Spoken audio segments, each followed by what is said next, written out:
Douglas, Ballpark Frank here with Vince Neil from Motley Crue. How's it going? All right, man. All good.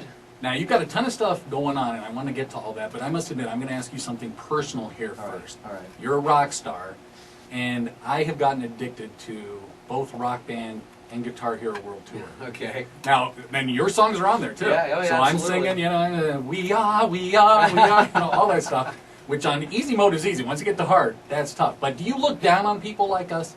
Because, I mean, you're a real rock star, and here we are imitating. It's a blast, but I've always wanted to know, do you guys think, man, these games, man, what are people doing? No, it's cool, man. I mean, well, Rock Band sponsored Crew Fest 1, you know, and it was cool because they had a whole big thing set up with Rock Band, with big screen TV and everything, and fans could actually go in and jam. And sometimes I kind of look around the corner and see people just rocking out and just having a great time, you know, and the cool thing is the little kids just go up there with the guitar and stuff and just shred. And man, these guys are good, you know. And it's funny too because talking to Nikki about it and Tommy, you know, they suck at it, you know, but their kids are great, you know. So it's cool, man. It just brings rock and roll to a new generation, you know, so which makes it really neat.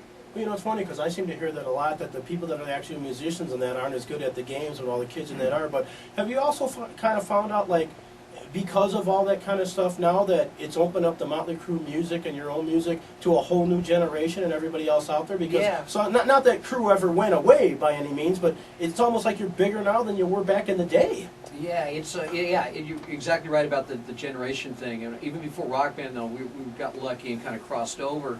You know, you go out and see the 14, 15-year-olds would shout the devil shirts, you know, and nowadays you just see a lot more little kids, 5, 6, 7-year-olds, on their parents' shoulders at the shows, and a lot of them know the music from Rock Band, you know, and from Guitar Hero, and it's absolutely brings the now it's like you can have family night at a Motley Crue concert. You know? That's kind of crazy. Well, it's funny because I have to blame you on some of your lyrics because, of course, it's Christmas Day and my 7-year-old kid is, singing the songs. He doesn't know them all yet, but he's getting in. I'm, okay, here, Sad Jimmy's the second hand of it. I'm terrible with lyrics, but, we're doing Dr. Feelgood and everything.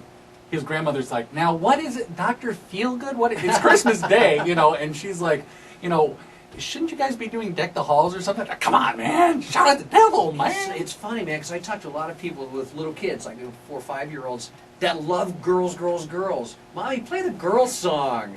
I think just like to sing out girls, girls, girls. And then now, I have a 5-year-old neighbor kid who's 5 years old, likes White Trash Circus. So it went from music to make a family to music that families now enjoy. Yeah, now they got to buy the records. That's cool. Yet, surprisingly enough, I know this from a previous interview, because we do football every weekend down at Las Vegas Hilton Football Central, the Barry Manilow Theater. Yeah. Now, we're not doing it this weekend because Barry Manilow has a show. And first of all, Frank, guess how many times Vince has gone and seen Barry Manilow there? I don't know, because I know that musicians and singers and that, they're very eclectic and they would enjoy people that you might not expect them to. So I would say maybe he's actually seen them a couple times. I'm not sure, though. Yeah. How many times? Wasn't it like 3 or 4? It's like 4 or 5. It's just funny because you walk in his dressing room, there's a picture of me and Barry walking over to him. Well, he does write those songs that makes the whole world sing. And it was funny because and my wife's a huge fan, so on her birthday last year, went and she wanted to go see Barry. So Barry hooked us up, and all of a sudden Barry comes over, grabs her, takes her on stage, and sings while she's dancing with her and stuff. She was it was like the best birthday present. Any duets in the works or anything? Or? I'd love to. I think Barry's great, man. He's a cool guy. You guys are closing the joint February 6th and 7th, which yeah. First of all, that'll be interesting. I'll be there at the 6th show, and come on, you got to whip out a cover song, right? Get the guys in the band, yeah. that would be the perfect encore. Bring Barry up and whip out some old jingles. He likes a very cold room, though. I mean, it's always freezing in there. But Yes, he does. anyway, I will say, you know what? That's a great thing about music, though. The last 2 concerts I saw, both of them great. Neil Diamond and Metallica. And you know what? Both of them were great. So, I mean, that's a good thing. Neil Diamond's great. I mean, we went and saw, or actually I went and saw Neil Diamond back in in the 90s. It was like 90, maybe like 1990, 89, 90. It was when we were working on Dr. Feelgood.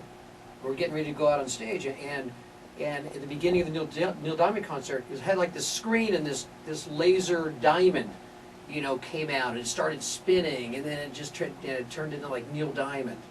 I was like, wow. So went back, told the guys.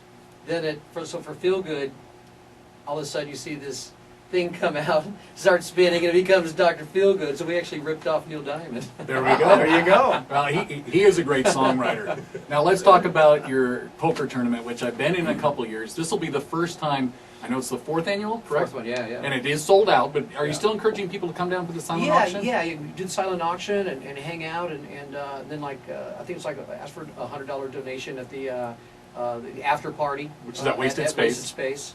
Tomorrow night. Yeah, tomorrow night. So it's going to be cool. It's a lot of fun, man. I mean, you get there's a lot of great poker players playing, you know, and it's fun to, like, you know, me, I only play once a year. You know, I play at the tournament, and it's funny because these guys are so good, and I think they get a little stressed out because, you know, they can read people that play, but people like me who just go, I don't really know what I'm doing. They have no idea how to read you. And it really frustrates those guys because sometimes you can beat them because of your stupidity. That's what I need. That's year 2. I was the first person. That was when it was in the joint. It's cool because this year it's in their brand new poker room. Yeah, it's cool. Even though the joint was great too. But year 2, I remember the clock had just started. I had pocket 2s. I'm thinking, you know, I'm going to go for it. All in.